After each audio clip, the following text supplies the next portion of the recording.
वांगीकर यांचे Raigad mobile shop. आपल्याकडे Samsung, Oppo, Vivo, Redmi, OnePlus सर्वच ब्रँडेड कंपनीचे मोबाईल व मोबाईल दुरुस्ती आणि भेट द्या वांगीकर यांचे Raigad mobile shop, station road, Parbhani.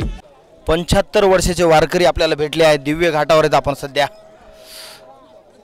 400 वरून जास्त अभंग पाठ आहेत असे वारकरी आपल्याला इथं भेटलेत। यांच्याकडून जाणून घेऊया पंढरपूरची वारी केल्यावर नेमकं काय होते आणि पंढरपूरची वारी करण्यासाठी कुठलं पुण्य लागते, काय होते। पंढरपूरची वारी कोणाला घडते? पंढरपूरची वारी म्हणजे पुण्यवानच लोक लागतात, दोषी पापी तर वारीत सर्व प्रकारचे लोक येतात। आणि वारी म्हणजे काय, शेतकरी लोक, नोकरी वर्ग अशी जे लोक आहेत ती ह्यांना वळण लावायची वारी। वारीला म्हणजे काय, स्वतः हातानं भांडं घ्यायचं, तांब्या भरून घ्यायचा, संध्याकाळी हातरून टाकायचं, सकाळवारी हातरून काढायचं, भांडं स्वतः धुवायचं, स्वतः पिशवीत टाकायचं। ही प्रत्येक व्यक्तीला घरी गेले की तुमचं पाण्यान भांडं उचल, ते हातरून टाक, चल तांब्यान खाटावर, ती हिथं त्याची खाट वाटावर असती। हितलं वळण लागले घरी परपंचात सुद्धा नव्हती, कारण त्याला वाटतं आपण लगा 20 दिवस स्वतःच केले। काय केले, हातरून टाकले स्वतःच, भांडी धुतली स्वतःच, भांडी टकली टाकली स्वतःच समज केले, म्हणून ही त्याला एक वळण एक प्रकारचं लागतं। याच्यात दुसऱ्या प्रकारची अजून एका माणसं येते ती काय, कोणाच्या बॅगा होतील कोण, पण संत कुठल्या पिशवीला कोणाच्या हात लावणार नाहीत कधीच। प्रकार बरेच भयंकर आहे वारीला। संत सोन्याची बॅग भरून तो उचलणार नाहीत आणि दुसरी येते ती पण त्याचं ती असतंच येणार, त्याच्यात ती पोकवा पोटासाठी येते काय, ह्याच्या प्रत्येक माणसाला समाधान लागते, चित्त समाधान। आणि सद्भावनेतनं वाऱ्या आली की तुम्हाला मग काय नाही। जवळपास 25 वाऱ्या केल्यात तुम्ही पांडुरंगाच्या। पांडुरंग भेटला? पांढरंग तर कधीच, पांढरंग कुठं आहे काय, पांढरंग भावात आहे आणि भक्तीत आहे। देवळात पांढरंग नाही शास्त्र म्हणते बरं का, देवाऱ्यात घरात पांढरंग नाही। पांढरंग तुमच्यात बघायचं आहे, माझ्यात बघायचं आहे, तुम्हीच देव आहे। आता माझ्यापाशी बसलेला देवाशिवाय कोण नाही, खास तुम्ही पांढरंग आलाय, महादेव तुम्ही आलाय, देव म्हणजे तुम्हीच आहे हो। प्रत्येकाच्या हृदयात देव बघायचं। ते कसल्याही व्यक्तीचा अपमान केला की देवाचा अपमान केला म्हणून करता। कोणाचा अपमान करू नका, कोणाला वाईट बोलू नका, कोणाचं वाईट चितू नका। माणसाला किती बी आलं ना, किती बी आलं तर अजून असावंच वाटते। वारी काय शिकवते? वारी हीच शिकवते, चांगलं वागावं, चांगलं राहावं, चांगलं बोलावं, कोणाला वाईट बोलू नका, वाईट खाऊ नका, वाईट पिऊ नका। ती ज्ञानी माणसं आहेत ना, ज्ञानी तेवढीच पाळते ती, बाकी कोण आहे ते हितनं सुटलं की चालू झालं, पहिलं होतं तसंच। ज्ञानी माणूस स्पर्श करत नाही, ही लक्ष्मी रेषा ओढून जाऊ नका बाबा। अज्ञानी लोक जातात, ज्ञानी माणूस नाही म्हणणार जाणार, जाणार नाही, ओलांडणार नाही। का तर जी जे आहे ना ते शास्त्रात लिहिलेलं, आता माणूस काय त्याच्या पुढे जात नाही तसं हे जे सुद्धा कलम आहे ती, माळकरी झाला, वारकरी झाला, कशाला झाला, वारकरीला परश्री, परधन, परान्न, गमना होणी नीच पूर्ण, कित्येकाचं तर गेलं तर प्राण। ही 3 गोष्टी वर्ज, आहार, निद्रा, मैथून, हे बी परमान पाहिजे। वारकऱ्याची हितत्व व्हायचं, वारकरी संभलतो ना ती। म्हणून वारकरी व्हायचं म्हणजे काय साधं काम नाही, सामान्य माणसाचं काम नाही। वारकरी होण्यासाठी काय लागते? वारकरी व्हायसाठी संगत लागते चांगली। संगतीशिवाय सदा संगती सज्जनाची करावी, हीच क्रिया म्हणजे। सज्जनाची संगती हाच स्वर्ग, दुर्जनाची संगती हा नरकवास। स्वर्ग म्हणजे काय, जिथं सुख आहे, आनंद आहे, ती स्वर्गात आहे। आणि नरकवास म्हणजे काय, जिथं दुःख आहे, दारिद्र्य आहे, ती नरकात आहे। म्हणून कोणाची संगत करायची तुम्ही सर्व, सज्जन कोण दुर्जन कोण हे ओळखासाठी संताची संगत करावं लागेल। संताच्या संगतीशिवाय सज्जन दुर्जन कळणार नाही, तुम्ही कोण आहे कळणार नाही, तुम्ही खरंच बुवा आहे का, खरंच देव आहे हे सुद्धा कळणार नाही। संताचा अंतकरण लगेच ओळखतो। कोण करतात सदा संगती, स्वर्ग नाही आकाशी, स्वर्ग नाही पातळी म्हणले, संताच्या संगतीचं स्वर्ग। संताच्या संगतीत गेलं की माणूस चांगल्या मार्गाला लागतो। वारकरी स्वर्गाच्या वाटेलाच लागलं हो, त्या मार्गात लागला। स्वर्ग नाही कुठं, चांगल्या मार्गाला लागला, स्वतः सुख आणि आनंद प्राप्त झाले की स्वर्गात आहे। जर माणूस एखादा दुःखात आहे, दारिद्र्यात आहे बरं का, त्याला कायच उपयोग नाही, कोणच काढणार नाही त्याला। म्हणून संताची संगतीशिवाय त्याला कोट निघणार नाही। संताची संगत तुम्हाला वाचू वाटत नसेल नका वाचू, जिथं ऐकून घ्या तरी तेवढं तुम्हाला पुण्य आहे, तेवढं समाधान आहे। ऐकलं सुद्धा समाधान आहे. एखादं टाळ वाजत नाही, टाळ वाटल्या सगळं चाला, तुम्हाला तेवढं पुण्य आहे. पंढरपूरची वारी करण्यासाठी काय पुण्य लागतंय का प्रारब्ध लागतंय? भोग तो न घडे संचित प्रारब्धाशिवाय तुम्हाला घडत नाही. आता तुम्ही आमच्यापाशी बसला ही आदल्या जन्मीतलं संचित प्रारब्धाशिवाय बसलेलं. अहो पुण्याने खरं तुमच्या आदल्या तो आमची हितच गाठ पडली आदल्या जन्मात. त्याच्याशिवाय भेटच होणार नाही, त्याच्याशिवाय आपली भेट होणार नाही. ही आताच्या जन्मातलं संचित नाही, आदल्या जन्मीचं आपण बघतोय, चालतोय, बोलतोय, ह्या आदल्या जन्मीतलं बोलतोय. ह्या जन्मीतला एक शब्द सुद्धा बोलत नाही, ह्या जन्मातलं गाठ सुद्धा नाही आपली, ह्या जन्मातली दिंडी सुद्धा नाही, आदल्या जन्मीचं हिस्साही नाही. समजा ही सुद्धा आदल्या जन्मीतलं आपलं मित्र आहेत, ह्या जन्मात नाही. त्यांना म्हणलं 10,000 तुमचं म्हणणार जाळ कर तिकडे, येणार नाही. हे आता बसलेलं आहे. भोगतो न घडे संचिता वाचोनी करावे ते मनी समाधान. संचिता प्रारब्धाशिवाय तुमची आमची भेट नाही. मनवनी मनी मानू नये खेदू, म्हणावा गोविंदो वेळोवेळा. आणि का रुसावे न लगे बहुता, आपुल्या संचिता वाचुनिया. तुका म्हणे भार घातली यावरी, होईल काय वारी नारायण. आणि का रुसावे न लगे बहुता, ह्याच्यामुळं माझं वाटलं झालं, ह्यानं माझं वाटलं केलं असं म्हणू नका. ह्यानं माझ्या पुरुष लग्न मोडलं, ह्यानं माझा यावर घालं, चुकीचा मार्ग. ही वाकडं तुमचं, ह्या जगात कोण तुमचं वाकडं करत नाही.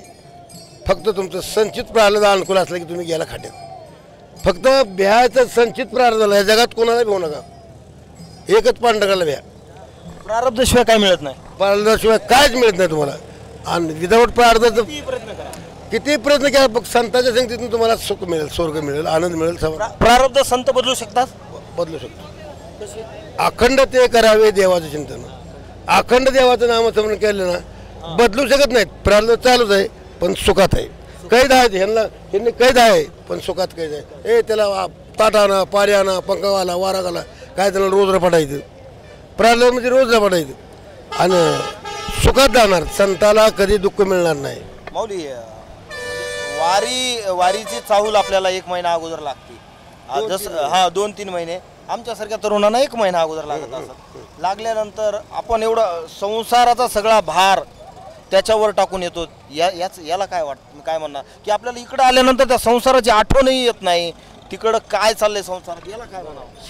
हे असं तुम्ही उद्गाराचा शब्द काढायला एकच व्यक्ती, फक्त संताशिवाय कोणापाशी बोलणं नाही, शब्द नाही. बाकी येते तिथे हे ताल तर म्हणते यायला बायकोचं काय चाललंय, कोंबड्या किती आहेत त्या बरा पाहिलं. संत कसली केसाच्या टोकावणे आठवण करत नाही गोष्ट.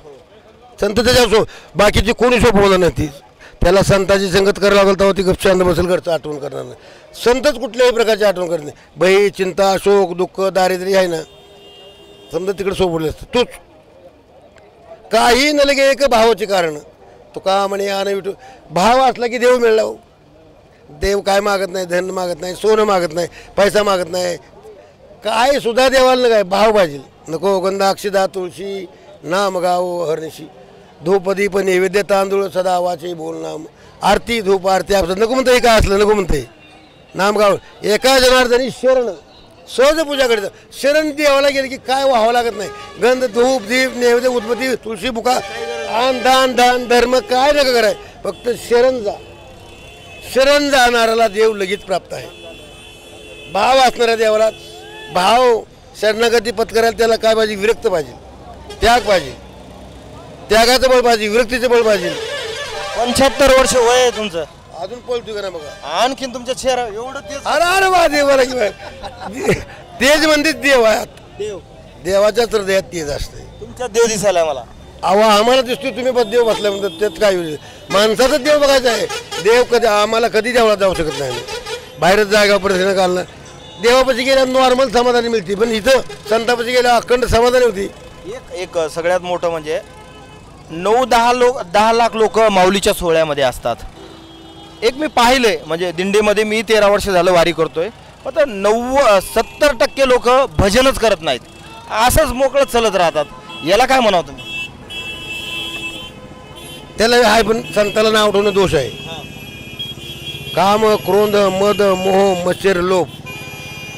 काय जणाला लोभ पाहिजे, काय जणाला सुख पाहिजे, काय जणाला मत पाहिजे. वळते ती टाकते ती, येते ती पुन्हा जाते टाकते. ही जी आहे ना, ही विकार जे आहेत त्याला पळवतात, मोहर काढतात पुढे पळतात. आणि ज्याला नाम घेऊ देत नाही तेव्हा, नामच घेऊ दे, ऐकूच देत नाही. टाळा वारी देऊन पण वारीत येऊन अहो त्यांच्याकडं संताची संगतीतला संत दिंडीतनं बाहेर निघू शकत नाही. संत निघू शकतो. आम्ही कधीच लगेच सुद्धा बाहेर निघालो नाही. सकाळी आलो ना दुपारच्या जेवणाला बाहेर निघायचो.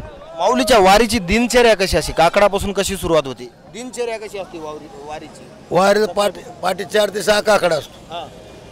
काकडा झाली की आरती झाली की 4-5 वाजता हरिपाठ, बारोड गवळणी समजा 4 ते 5-6 वाजता काकडा चालू करायचा बरं का. 6 वाजता काकडा आणि पुन्हा 5 ते 6 काकडा पोचतो. काही 1-2 गवळणी. ही वारीची दिन नवळ आहे. आणि वारीच्या लोकाला फक्त दिंडीतल्याच लोकाला लक्ष्मी रेषा ओढत नाहीत, असा सुद्धा हात करून घेणार नाहीत. दिंडीतले लोक असं घेणार नाहीत. नोटाचा पण दिल तर म्हणा ताकदीकडे. दिंडीतले लोक कशाला स्पर्श करणार नाहीत. बाहेरची लोक चालते ती काय बाय त्यासाठी पळते ती, काय बाय किस्सा कापासाठी पळते ती, काय बाय टाकासाठी पळते ती, काय बाय विषय वाचण्याच्या मागे लागले असते ती, वाचना विषय काय बाय काय साधवायचं असं पाकिट काढायचं असतं एखादं. अशा प्रकारची लोक आहेत. जग 3 प्रकारचे लोक आहेत. संतांच्या संगतीतली लोक बाहेर कर निघणार नाही. ही नामस्मरण करते चालले ती, पण समजी गोळा करणारी पुढली लोक आहेत. लाडू त्याला काय अर्थ नाही वारी करा? वारीला आहे ना, वारीला आहे मात्र असे नाम घेता चाला चाली कोटी येत पावला पावली. पण वारीला अर्थ आहे कुठे बी चाल, मागे चाल, मोहरे चाल, नाही तर बसून राहा, पण मुखात नाम पाहिजे. त्या धर्मराजानं राजयुद्धनं केलता. राजयुद्धनं पुरा होईना म्हणून कृष्णाचा दावा केला. कृष्णा काय भानगड आहे म्हणला, एक माणूस जेवायचा राहिलाय तेवढा आणून जीव घातला तरी येत नाही पुरा होईल. भीम गेला आणायला. ती म्हणला येतो पण मला 1000 यज्ञाचं पुण्य दी. नाही म्हणला तेव्हा येतो भावाला विचारून. मग त्यांची चर्चा चालल्यावर धर्मराजा म्हणला एकच यज्ञ करताना माझ्या नाकणं आले, हजारो राजे जिंकून आणलं, समजे लुटून आणलं तरी यज्ञ होईना. कसं काय आता म्हणलं त्याला 1000 यज्ञाचं कुठनं पुण्य द्यायचं. ती द्रौपदी ह्या खोलीतनं त्या खोलीत चालला तिने ऐकला म्हणली मी देते, मला परवानगी द्या, मी बोलू का बोल. म्हणली मी त्याला 1000 यज्ञाची यज्ञ देते त्याला आणते, मी जेवायला आणत नाही, पुण्य देत नाही म्हणली, मी जेवाय आणते, जावा म्हणली. द्रौपदी गेली, देवाचं नाम घेत गेली. श्रीकृष्ण श्रीकृष्ण हरे मुरारे हे नाथ नारायण वासुदेव. श्रीकृष्ण श्रीकृष्ण हरे मुरारे हे नाथ नारायण वासुदेव असा मंत्र म्हणत म्हणत गेल्यावर ती म्हणली महाराज आमच्या घरी तुम्हाला जेवायचं आमंत्रण आहे चला.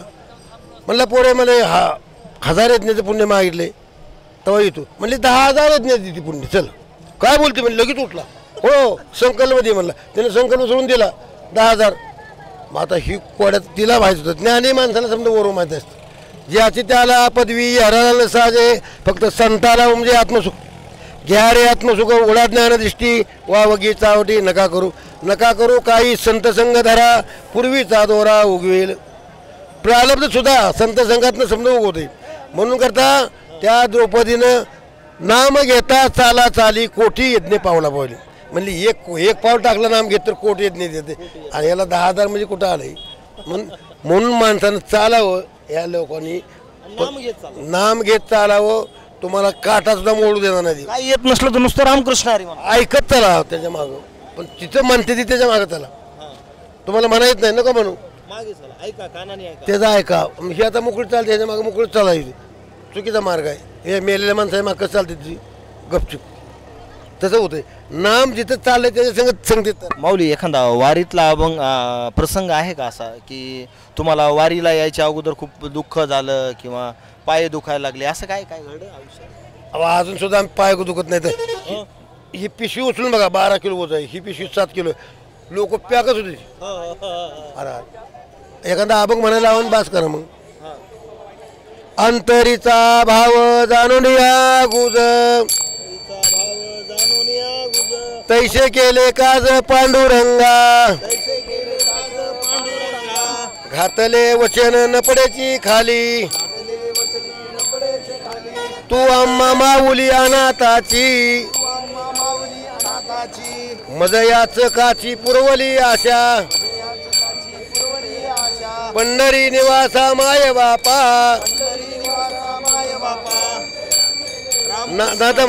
नाशेली आशंका माझी या जीवाची उरली भेदाची होती काही तुका म्हणे आता झाले मी निर्भर गायीन अपार गुण तुझे घातले वचन न पडेची खाली तू अम्मा माऊली अनाथाची